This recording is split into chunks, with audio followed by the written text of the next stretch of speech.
Tingnan nyo, madami talagang hulog. Sayang. Kasi ate ma? When nagko-crave pa naman ako nung last Sunday ng ganito, bayabas. Wow, sayang.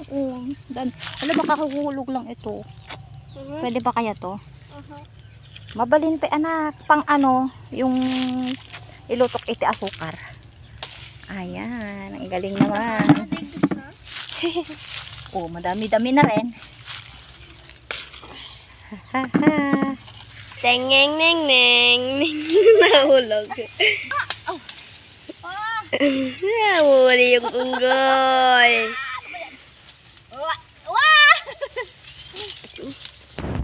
Unggoy na. Nakatakot naman. Unggoy na matawa.